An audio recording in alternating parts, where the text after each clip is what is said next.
नमस्कार, आप देख रहे हैं 9 भारत टीवी राष्ट्र की आवाज। बड़ी खबर भदोही से। भदोही जिले के चौरी थाना क्षेत्र से एक सनसनीखेज वारदात सामने आई है, जहां आपसी विवाद ने एक बुजुर्ग की जान ले ली।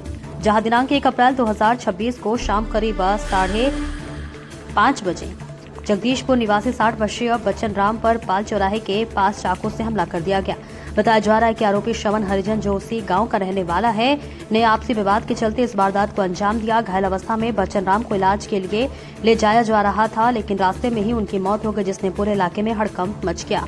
सूचना मिलते ही चौरी थाना पुलिस मौके पर पहुंची और शव को कब्जे में लेकर पोस्टमार्टम के लिए भेज दिया। पुलिस ने परिजनों की तहरीर के आधार पर मामला दर्ज कर लिया है और आरोपी श्रवण हरिजन को गिरफ्तार कर लिया है। साथ ही घटना में प्रयुक्त हथियार भी बरामद कर लिया गया है। जहां बता दें कि मामला संज्ञान में आते ही तत्काल कार्रवाई की गई, आरोपी को गिरफ्तार कर लिया गया है और घटना में प्रयुक्त चाकू भी बरामद कर लिया गया है।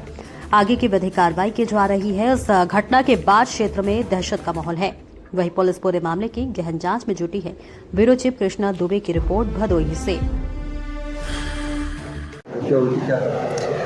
कल शाम थाना चौरी अंतर्गत चौरी बाजार अंतर्गत ये सूचना प्राप्त हुई थी कि एक विवाद में एक युवक जिसका नाम श्रवण कुमार हरिजन था, उसने एक व्यक्ति बच्चन हरिजन को वाद विवाद में चाकू मार दिया है। एवं जब बच्चन हरिजन को अस्पताल ट्रीटमेंट ले जाया गया तब वहाँ उनकी मृत्यु हो गई। इस सूचना पर तुरंत सुसंगत धाराओं में मुकदमा पंजीकृत किया गया। वरिष्ठ अधिकारियों द्वारा घटनास्थल निरीक्षण किया गया तथा अक्यूज्ड श्रवण कुमार हरिजन को हिरासत में लेकर पूछताछ की गई। इस प्रकरण में सुसंगत धाराओं में मुकदमा पंजीकृत कर लिया गया है तथा अग्रिम विधिक कार्रवाई की जा रही है। पूरा न्याय मिलेगा। पहली बात तो FIR तत्काल हुई है और गंभीर धारा जो धारा होती है उस धारा में FIR, और दूसरी बात की अरेस्टिंग हो गई है और तीसरी बात की जेल पहुंच गया है। ठीक, तो वो कार्रवाई हमारी चल रही है। पुलिस की जितनी भी मदद हो सकती है वो हम तक की है और हम आपके साथ अंत समय तक खड़े रहने वाले व्यक्ति। आज हो सकता है कि आपके साथ बहुत लोग होंगे, लेकिन दिन पर दिन जब बीतेगा तो पुलिस के अलावा शायद और कोई आपके परिवार के अलावा शायद नहीं दिखाएगा। तो आप पुलिस को अपना मानिए। पोस्टमार्टम एक विधिक प्रक्रिया है, पंचायतनामा एक विधिक प्रक्रिया है।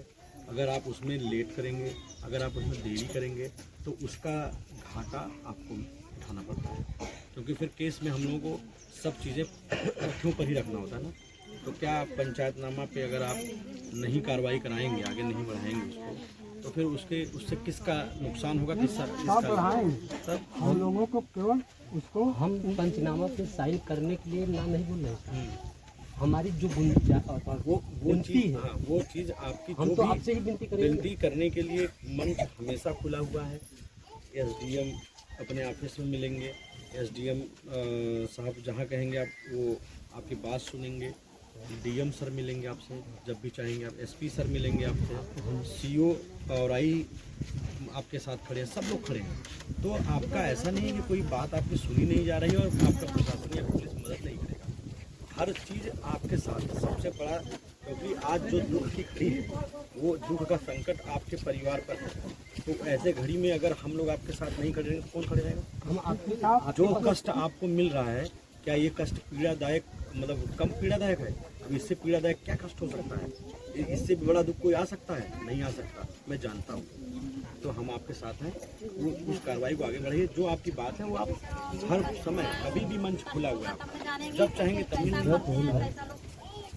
हम लोगों का यही रिक्वेस्ट था साथ कि सर उनका और अपराधी के वो हमारे परिवार को सजा, मुकदमा लिख गया, जेल भी गया और पैरवी करके गारंटी है कि सजा दिलाएंगे, ये हम लोगों की गारंटी है।